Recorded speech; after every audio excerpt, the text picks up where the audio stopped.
মানে বিপদই আসুক আর যত বড় ঝড়ঝাপটাই আসুক,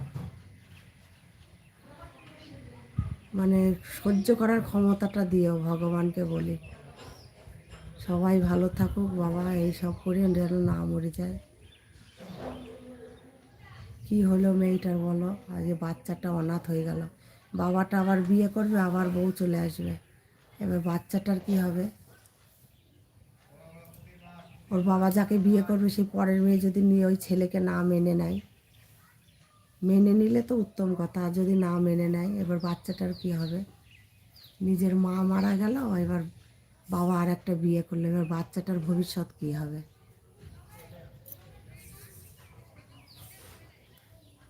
তাও বাবা ছেলে বলে, তাও বড় হলে তাও কাজ করে খেতে পারবে, একটা মেয়ে হলে মেয়েটার কতটা অসহায় হতো মেয়েটা,